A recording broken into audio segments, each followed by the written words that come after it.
السلام علیکم ورحمۃ اللہ وبرکاتہ۔ آج کا موضوع ہمارا صلاۃ التسبیح کے بارے میں۔ اس میں آپ کو صلاۃ التسبیح کے فضائل اور آسان طریقہ جو ہے وہ آپ کے سامنے ذکر کریں گے۔ اس میں دو طریقے آتے ہیں صلاۃ التسبیح کے، اور جو زیادہ افضل طریقہ ہے علماء کے نزدیک وہ آپ کے سامنے ذکر کریں گے، اور وہ آسان بھی ہے۔ اور پہلی بات کرتے ہیں صلاۃ التسبیح کی فضیلت کی۔ اس میں حدیث ہے، اور حضور صلی اللہ علیہ وسلم نے اپنے چاچا حضرت عباس بن عبد المطلب رضی اللہ تعالیٰ عنہ سے فرمایا کہ میں آپ کی خدمت میں تحفہ نہ پیش کروں جس پر آپ عمل کریں تو آپ کے تمام گناہ، یعنی اس کی وضاحت بھی آپ نے فرمائی کہ صغیرہ ہوں، کبیرہ ہوں، چھپ کے ہوں یا پھر کھلم کھلنا ہو، اور انجانے میں ہوں یا جان بوجھ کے ہو گئے ہوں، جتنے بھی، اس کا خلاصہ یہ ہے کہ جتنے بھی گناہ ہوں اس پر عمل کرنے سے تمام کے تمام گناہ معاف ہو جائیں۔ اور وہ عمل کیا تھا؟ وہ عمل آپ صلی اللہ علیہ وسلم نے صلاۃ التسبیح کا عمل بتایا۔ وہ صلاۃ التسبیح پڑھنے سے تمام کے تمام گناہ معاف ہو جائیں گے۔ یہ صحیح حدیث سنن ابی ماجہ اور سنن ابی داؤد کی حدیث ہے۔ اس کے بعد اس کی فضیلت میں کافی حدیثیں آتی ہیں، جیسے کہ ایک اور حدیث میں آتا ہے کہ جس نے صلاۃ التسبیح پڑھی اور اس کے گناہ انسانوں کی تعداد سے بھی زیادہ ہوں تو اس کی بھی مغفرت کر دی جائے گی، تمام کے تمام گناہ معاف ہو جائیں گے۔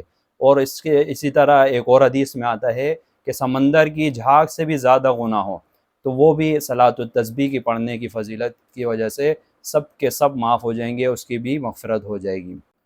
ابھی جو ہے صلاۃ التسبیح کا طریقہ شروع کرتے ہیں۔ اور صلاۃ التسبیح کا طریقہ یہ ہے کہ 4 رکعت صلاۃ التسبیح ہوتی ہے، نفل نماز ہے، عام نمازوں کی طرح ہے، اس میں تھوڑا تسبیح کا دھیان رکھنا ہوتا ہے۔ سب سے پہلے شروع کرتے ہیں 4 رکعت نماز نفل صلاۃ التسبیح، نیت باندھ لی جیسے عام نماز میں اللہ اکبر کی۔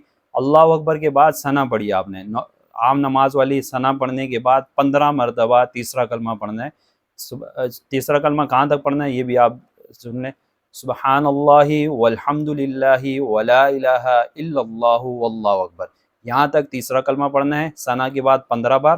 اس کے بعد کوئی سورۃ الفاتحہ پڑھ لی، سورۃ الفاتحہ کے بعد کوئی سی بھی سورت جو آپ کو آسان لگے وہ پڑھنی ہے۔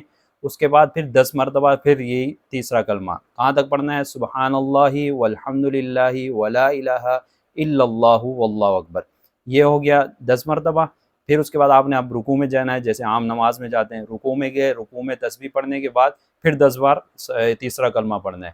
رکوع سے اٹھ کے سیدھا سجدے میں نہیں جانا، رکوع سے اٹھا پھر 10 مرتبہ سبحان اللہ والحمد للہ ولا الہ الا اللہ واللہ اکبر، 10 مرتبہ یہ ہو گیا۔ پھر سجدے میں گئے، سجدے میں تسبیح پڑھنے کے بعد 10 مرتبہ پھر تیسرا کلمہ، سجدے سے اٹھے درمیان میں دونوں سجدوں کے درمیان پھر 10 مرتبہ یہ تسبیح پڑھنی ہے۔ پھر دوسرے سجدے میں گئے، دوسرے سجدے میں 10 بار پڑھیں گے تو یہ آپ کی ایک رکعت پوری ہو گئی۔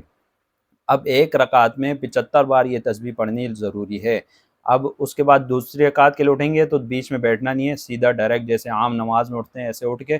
اور فرق یہ ہوگا کہ ثنا میں پہلے پڑھا تھا، اب اس میں سورۃ الفاتحہ سے پہلے 15 بار تیسرا کلمہ پڑھنا ہے، پھر وہی دوبارہ دوسری روٹین جیسے ترتیب ہے 10 10 10 ایسے ترتیب جیسے شروع کریں گے۔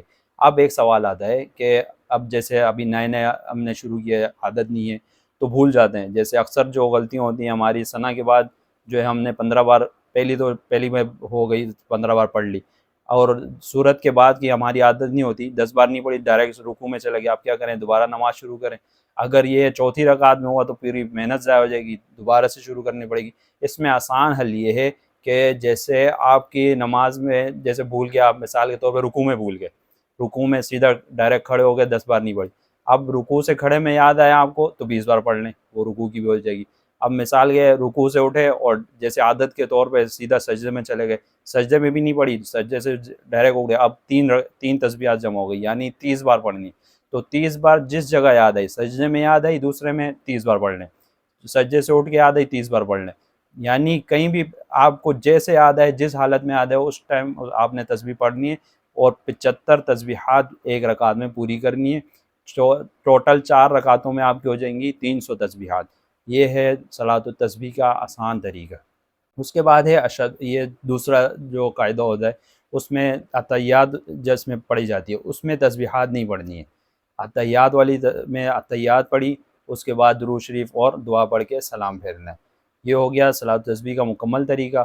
امید کرتے ہیں آپ کو طریقہ سمجھ آیا ہوگا۔ انشاءاللہ آپ کے لیے اور بھی مسئلے لے کے آپ کی خدمت میں حاضر ہوئیں گے، اور میں بھی کوشش کروں گا آج الحمدللہ پہلی طاق رات ہے اس کو قیمتی بنا دیں، اور صلاۃ التسبیح پڑھیں گے، اور جو بھی دیکھ رہا ہے وہ بھی پڑھے، تو ہمارے کو دعاؤں میں لازمی یاد رکھیں۔ انشاءاللہ ملتے ہیں دوسرے مسئلے کے ساتھ۔